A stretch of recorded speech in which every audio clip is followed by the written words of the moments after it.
Muy buenas tardes, estimados oyentes. Hoy nuevamente Dios quiere hablar a nuestras vidas. En el mensaje anterior hablamos sobre el contraste entre la sabiduría humana y la sabiduría de Dios. Y hoy queremos continuar esa parte para terminar en cómo se contrapone lo que es la sabiduría del hombre, de la mujer, respecto a la sabiduría que Dios entrega a los que son sus hijos. El tema de hoy se llama Poder y Sabiduría de Dios. Y el texto está en primera carta a los Corintios 1, versículos 25 al 31. Le voy a pedir a mi esposa, hermana La Fe Talía, que me lea estos versículos. Amén. Porque lo insensato de Dios es más sabio que los hombres, y lo débil de Dios es más fuerte que los hombres.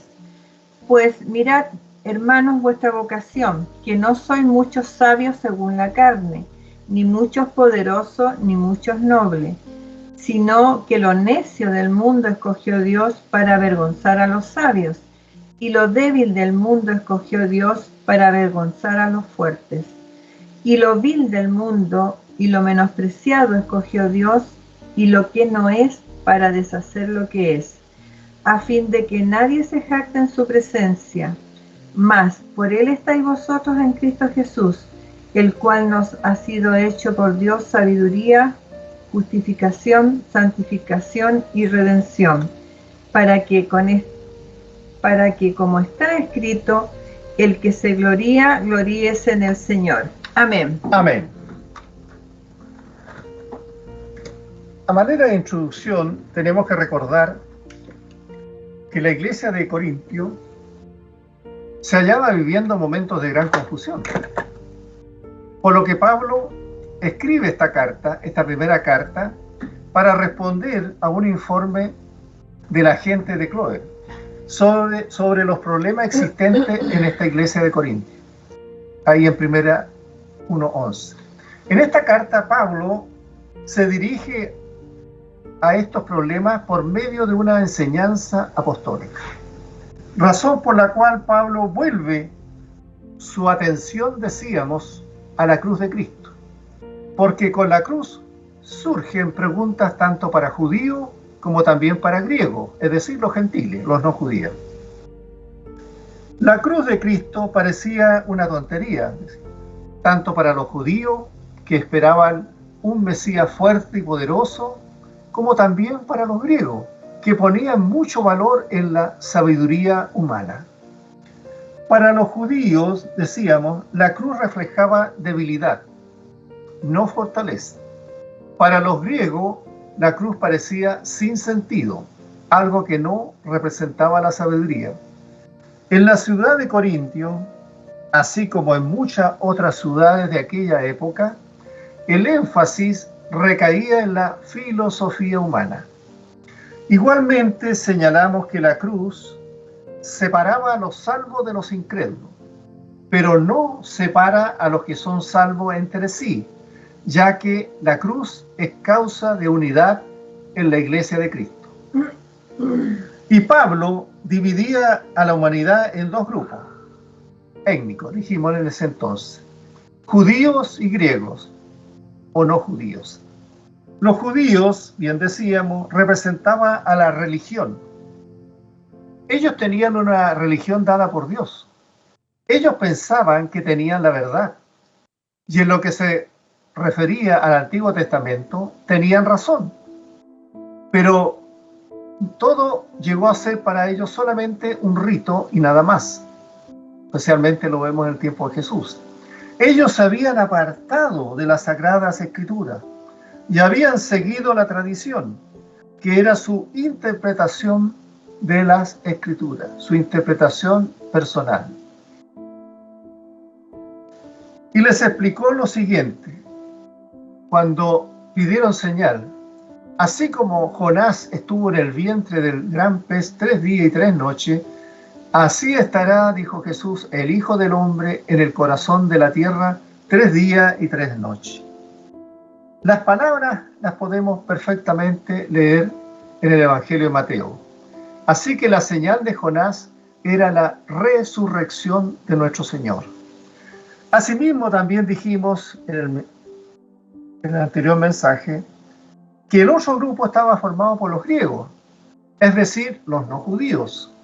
Ellos representaban a la filosofía, amaban la sabiduría, decían ellos que estaban buscando la verdad. Estaban recorriendo el universo entero en su búsqueda de la verdad.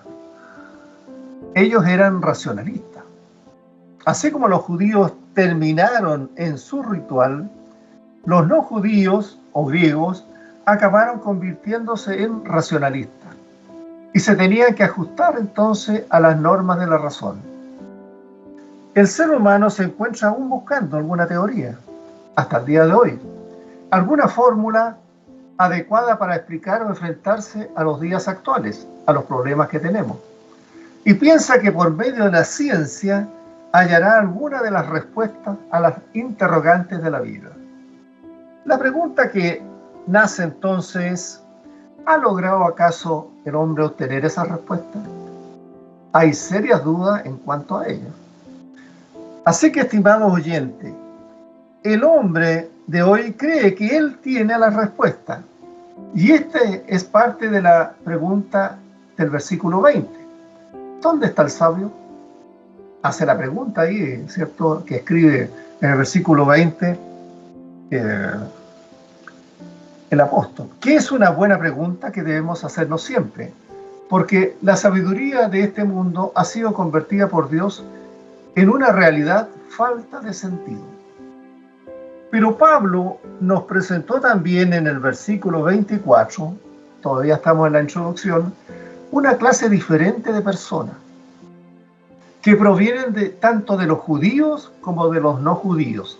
Se trata de los llamados. Leamos el versículo 24, dice: mas para los llamados, así como judíos como griegos, Cristo, poder de Dios y sabiduría de Dios.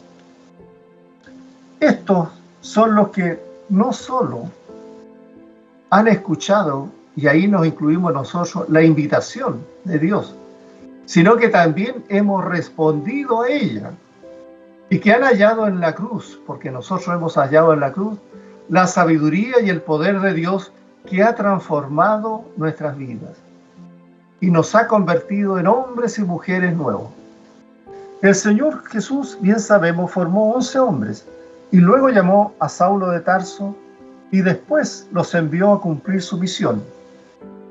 Por lo tanto, ellos llevaron el Evangelio a Corinto, la ciudad del pecado, y también a Éfeso, la ciudad religiosa a su manera.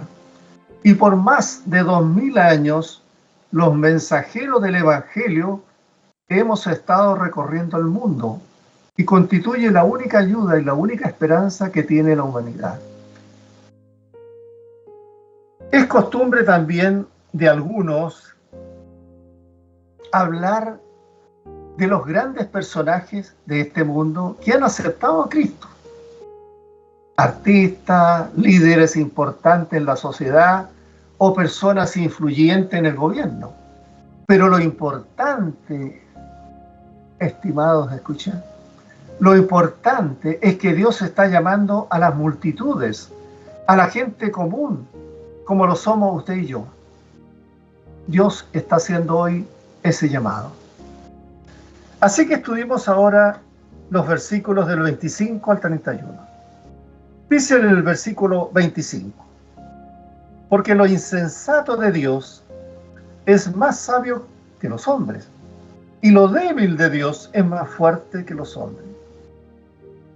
Hemos entonces de recordar que en este versículo, ¿cierto?, que dice que lo insensato de Dios es más sabio que de los hombres.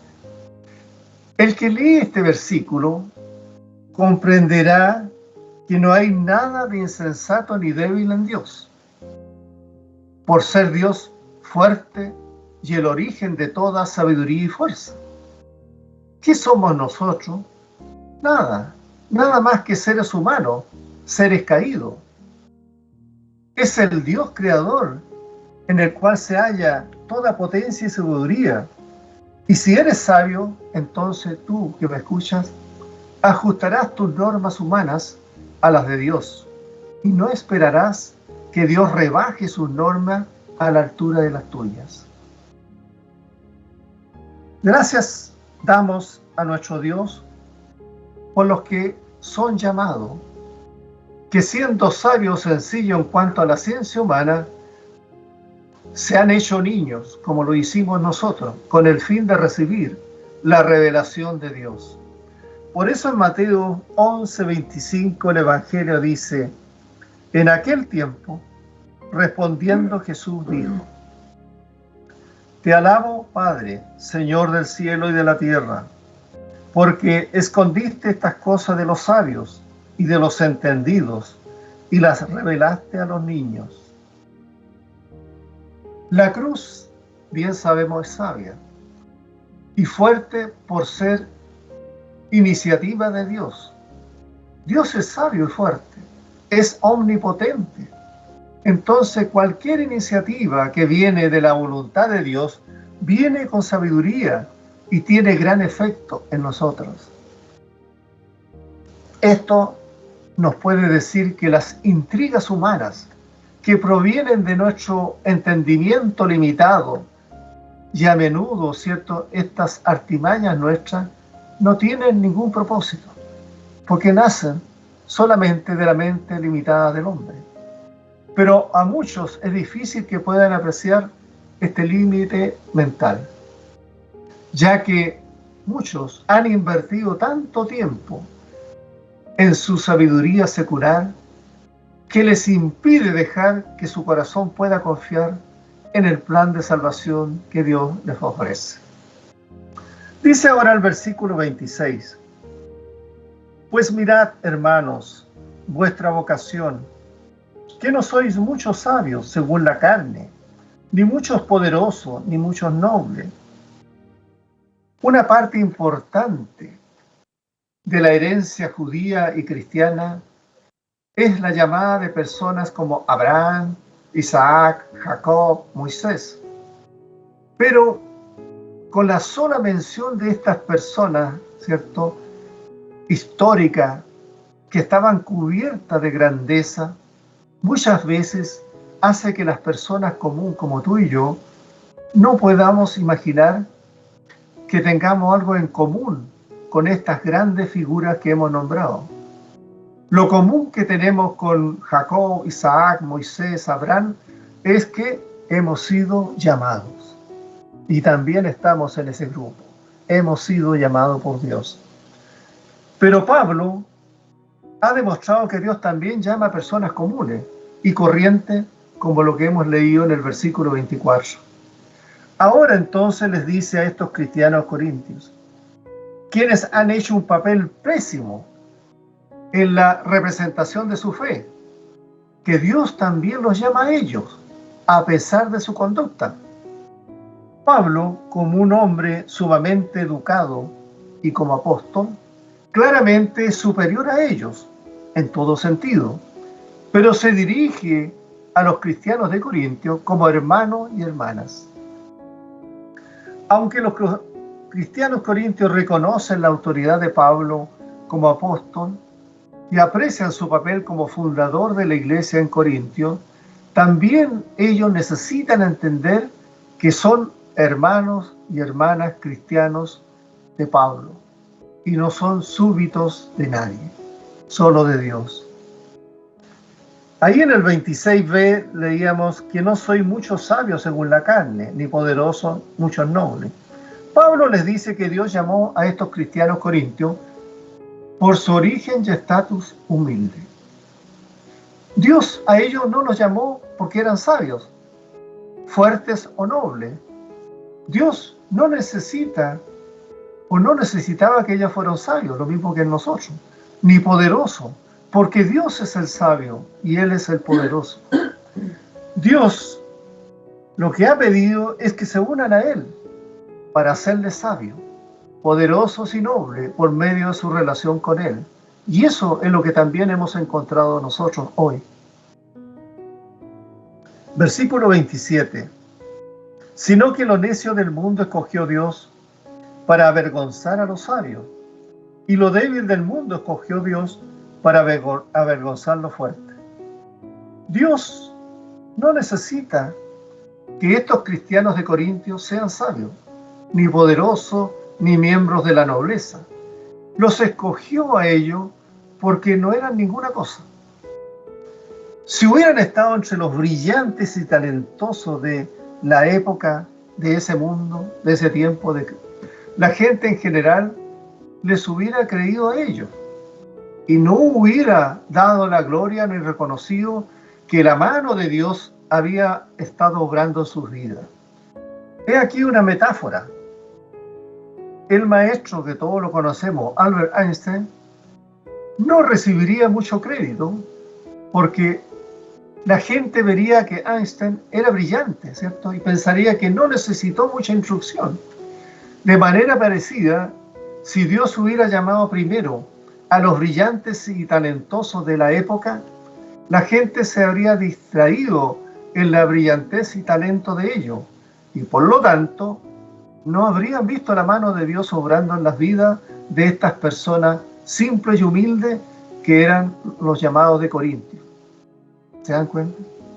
Por eso Dios usó al humilde del mundo. Pero como los cristianos corintios eran gente común y corriente, no eran inteligentes ni talentosos excepcionales. Por lo tanto, nadie se vería distraído. Todos dirían, aquí tiene que haber habido la mano de Dios, actuando sobre esta gente. Por lo tanto, cuando Dios hizo a estos corintios personas de alma y fondo espiritual, es probable que nadie pudiera ignorar la mano de Dios obrando en ellos. Entonces, si algo bueno ocurriera en la vida de estos escogidos insensatos y débiles, la gente daría a Dios la gloria de todo lo que había ocurrido. Incluso esta misma gente trataría de buscar a Dios, porque estaría viendo que Dios hace cosas maravillosas con gente común y marginada. Podemos agregar algunos casos de creyentes que, teniendo un talento noble por su conocimiento secular, han tropezado en su vida espiritual. ¿Por qué? Por ejemplo, un cristiano, por estar particularmente tentado por el pecado del orgullo, y por lo tanto él a menudo está tropezando en su caminar cristiano, porque su pecado del orgullo muchas veces lo hace actuar fuera de los caminos de Dios. Otro ejemplo, un líder de una iglesia se deshonró a causa de su mal comportamiento sexual. Otro dejó la iglesia después de un divorcio causado en gran parte por la vergonzosa manera en que trataba a su esposa. Eran gente creyente, pero usaban mucho de su sabiduría humana, más que usar la sabiduría de Dios. Versículo 28. Lo vil del mundo y lo menospreciado escogió Dios, y lo que no es, para deshacer lo que es. Si hay algo en nosotros que disfrutamos, es ver desinflarse el ego de alguien que se cree mucho. No nos gusta la gente arrogante, que piensa muy bien de sí misma y muy mal de los demás. Dios parece compartir este punto de vista. Pasó de largo a los fuertes y poderosos de ese tiempo. Y lo hizo a favor de ¿quién? De los débiles y despiadados y apartados. ¿Y lo hizo con qué? Con el propósito de hacer caer a los fuertes y poderosos. El Señor Jesús en variadas ocasiones lo dice en Mateo 19:30. Pero muchos primeros serán postreros y postreros primeros. En Marcos 10:44 dice: cualquiera de vosotros que quisiere hacerse el primero será siervo de todo. Versículo 29. A fin de que nadie se jacte en su presencia. Al seguir leyendo esta carta, queda claro que estos cristianos corintios tenían poco de qué jactarse, o sea, de vanagloria. Su iglesia, la iglesia de Corintios, estaba plagada de divisiones. Eso perfectamente lo vemos en el capítulo 3. Eran culpables de ignorar la inmoralidad sexual que estaba a su alrededor. Se lee en el capítulo 5 de 1 Corintios. Se demandaban unos a otros con pleitos. Capítulo 6. Y se portaban mal en la celebración de la Cena del Señor, que bien la leemos en el capítulo 11. No obstante, los cristianos corintios habían sido arrogantes y jactanciosos, diciendo: yo soy de Pablo, yo soy de Apolo, yo soy de Cristo, que se lee perfectamente en 1 Corintios 1:12. Este tipo de persona nos permite recordar a esos perritos pequeñitos que están continuamente ladrando y que retan a todo el que se ponga en su camino. Parece que sienten la necesidad de mostrar su valor. En cambio, perros grandes raras veces tienen la necesidad de postrarse o probarse de esa manera. De la misma manera, la gente insegura siente la necesidad de jactarse de lo que hace. Pero personas que son bien prudentes raras veces lo hacen. Dios pide que pongamos nuestros cimientos en Él para poder andar con confianza y no pongamos las fuerzas en nuestras propias habilidades. Al hacerlo, no tenemos de qué jactarnos, porque la fuerza vendrá de Dios, que es el que la provee y el que actúa en nuestras vidas. Versículo 30. Mas por Él estáis vosotros en Cristo Jesús, el cual nos ha sido hecho por Dios sabiduría, justificación, santificación y redención. Una traducción literal sería: pero es por Él, es decir, por Dios, que estáis en Cristo Jesús. Fue la iniciativa de Dios que impulsó a estos cristianos corintios a tener una relación con Cristo Jesús. La frase en Cristo es importante. Pablo la usaba repetidamente. Voy a dar solamente 3 ejemplos. En Romanos 3:24, siendo justificado gratuitamente por su gracia, mediante la redención que es en Cristo Jesús. En primera carta a los Corintios 15:22, porque así como en Adán todos mueren, también en Cristo todos serán vivificados. Y la última, Gálatas 3:26, pues todos sois hijos de Dios por la fe en Cristo Jesús. Luego, estar en Cristo significa una relación con Cristo Jesús que abarca todo, toda nuestra vida. Es una relación que tiene el poder de salvar. Esta relación incluye la justificación como un don de Dios. No es un logro personal nuestro, es un don que Dios nos ha dado. Y esto nos iguala al pie de la cruz. Por eso no hay siervo ni libre, no hay varón ni mujer. Cuando estamos en Cristo, no hay lugar para jactarse, ya que todos hemos recibido el mismo don.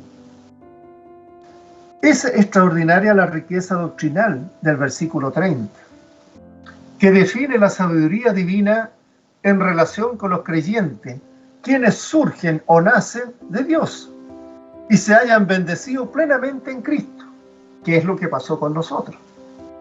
Mas Él dice: de la sustancia de Dios como origen, sois vosotros en Cristo Jesús, el cual nos ha sido hecho sabiduría, aún justificación, santificación y redención.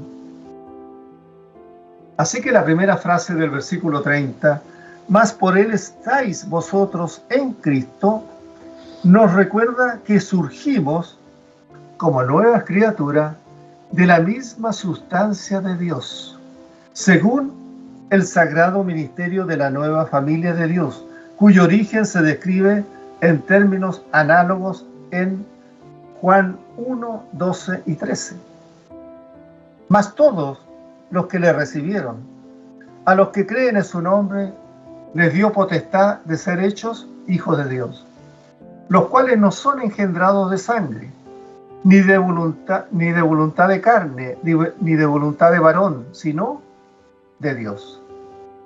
Aquí nos señala que la fuente de la vida es Dios mismo. Teniendo este origen, no estamos sujetos a la sabiduría del hombre, sino nos corresponde esperar la revelación de la sabiduría divina que Dios nos da.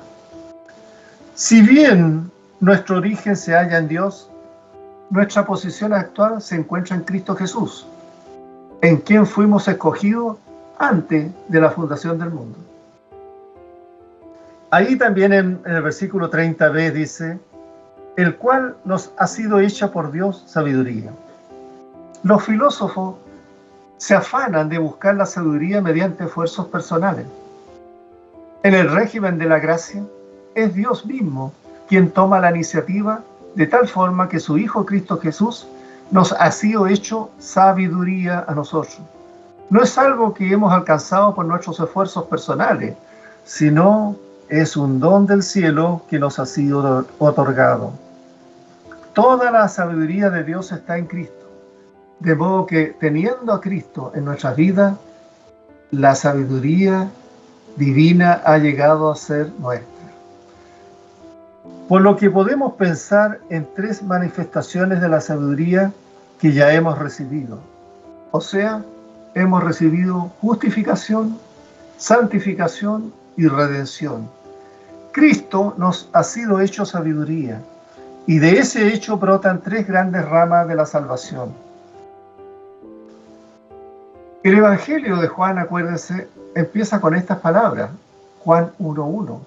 En el principio era el Verbo, y el Verbo era con Dios, y el Verbo era Dios. Un alumno le preguntó a su profesor en el seminario teológico, ¿por qué Juan utilizó la palabra logos, palabra que significa palabra para Jesús? El profesor entonces le preguntó a este alumno, ¿para qué usamos nosotros las palabras? Y el alumno le contestó, para comunicarnos uno con otro, para pasar un pensamiento de la mente de una persona a otra. Exacto, le dijo el profesor, exacto. Por eso Juan se refirió a Jesús como logos. Era una palabra viviente, con la respiración de Dios, enviada para revelarnos a Dios y su reino. Nos hacemos sabios en el Espíritu y al absorber las verdades que Jesús vino a revelarnos. Por eso, en el principio era el Verbo, la palabra. Ahora, en esta carta a la iglesia de Corintio, Pablo dice que Jesús ha sido hecho por Dios sabiduría. Era la encarnación de Dios y su sabiduría. En 30c dice justificación, santificación y redención. Un examen minucioso de estos términos nos llevaría mucho más allá del concepto de la sabiduría que predomina en esta sección en estudio. Basta notar que el sabio consejo de Dios en Cristo ha provisto lo siguiente. La justificación que se nos ha dado es un medio, ¿cierto?, para justificar al reo, al condenado por la ley. La misma muerte expiatoria de Cristo nos ha liberado de aquel que antes éramos esclavos del pecado y del diablo. Y eso ha significado finalmente la redención nuestra. Hombres que antes eran del mundo, entregados al diablo, han sido ahora apartados de su anterior manera de vivir para ponerse a la disposición de Dios en Cristo, siendo santificados. He aquí entonces de los tres aspectos fundamentales de la salvación que surgen de la sabiduría de Dios y que son nuestros en Cristo. Así que toda esta obra es pura gracia. Pablo cita un texto del Antiguo Testamento que prueba que ningún ser humano ha de jactarse en la presencia de Dios. En Jeremías 9:23, así dijo Jehová: no se alabe el sabio en su sabiduría, ni en su valentía se alabe el valiente, ni el rico se alabe en sus riquezas. Cada una de estas palabras tiene un significado importante. Que la justificación tiene raíces en el Antiguo como en el Nuevo Testamento. En ambos casos, significa el encuentro entre altos estándares éticos y además el ser encontrado inocente en nosotros. Bien sabemos que la justificación es posible solo por medio de un pacto con Dios. La justificación se deriva de esa relación del pacto con Dios, porque es un don de Dios. Cuando recibimos a Cristo como Señor y Salvador de nuestras vidas, recibimos la justificación. La santificación en la palabra tiene que ver con hacer santa a una persona. La santificación también, queridos oyentes, es un don de Dios, porque nosotros mismos no somos capaces de hacernos santos. Y la redención incluye la liberación de un cautiverio. Generalmente era por medio de un pago de un rescate. Así la ley levítica decía, por ejemplo, que requería que los israelitas pagaran para redimir por un miembro de la familia que se había visto, por ejemplo, forzado a la esclavitud. El Nuevo Testamento presenta la muerte de Jesús en la cruz como una obra que redime a la humanidad. Dice Marcos 10:45b, y para dar su vida en rescate por muchos. Pablo también dice en Romanos 3:24b, mediante la redención que es en Cristo Jesús. Entonces Pablo dice que además de sabiduría de Dios en nuestro propio entorno, Jesucristo también encarna justificación, santificación y redención a nuestro alrededor. Hace posible que nosotros seamos justos, santos y redimidos. Podemos ver aquí que se menciona que Jesucristo es todo lo que nosotros necesitamos. Todo lo que nosotros necesitamos, queridos oyentes, lo hallamos en Cristo. Versículo final y 31. Para que, como está escrito, el que se gloría, gloríese en el Señor. Nuestro motivo de gloria debiera encontrarse en el Señor. Estimado oyente, ¿en qué se gloría usted? ¿De qué se enorgullece hoy? ¿Está jactándose de los títulos que tiene? ¿De su sabiduría o sus conocimientos? ¿Se jacta de su riqueza, de su influencia o de su poder humano? ¿Se jacta de su posición, de su personalidad o de su carácter? Usted y yo no tenemos de qué gloriarnos, pero sí podemos gloriarnos en el Señor Jesucristo. Él es todo lo que necesitamos hoy como creyentes. Nuestro deseo siempre es que usted, querido oyente, pueda recibirlo en su vida, aceptando la obra que Él ha hecho por usted, lo que realizó en favor suyo en la cruz, y entonces pasará a vivir en otra dimensión, en otra realidad, la realidad de la vida eterna. Si todas las cosas mencionadas en este versículo 30 son obras de Cristo y no resultado de nuestros logros personales, ¿de qué nos jactamos? Nuestra sabiduría, justificación y santificación y redención son obras de Cristo, no nuestras. Solo podemos recibirlas como don de Dios. Entonces, ¿qué motivos para jactarnos? Ninguno. Solo podemos jactarnos en Dios que ha sido bueno con nosotros. En resumen, estimados oyentes, hombres y mujeres que antes eran del mundo, entregados al servicio del diablo, han sido apartados de su manera anterior de vivir para ponerse a disposición de Dios en Cristo, siendo así santificado. He aquí 3 de los aspectos fundamentales de la salvación que surgen de la sabiduría de Dios y que son nuestros en Cristo Jesús: justificación, santificación y redención. Toda esta obra es pura gracia. Ningún ser humano ha de jactarse en la presencia de Dios. Así sea. Amén. Oremos. Amén. Padre celestial, gracias te damos por tu palabra, por tus enseñanzas, por lo que nos has entregado y nos entregas cada día, por tu fortaleza, por tu dirección, por tu protección. Gracias, Padre, una vez más, por la salvación eterna que nos has dado, Señor.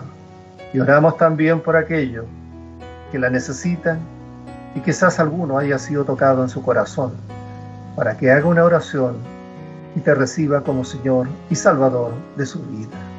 En Cristo Jesús pedimos tu bendición. Amén, amén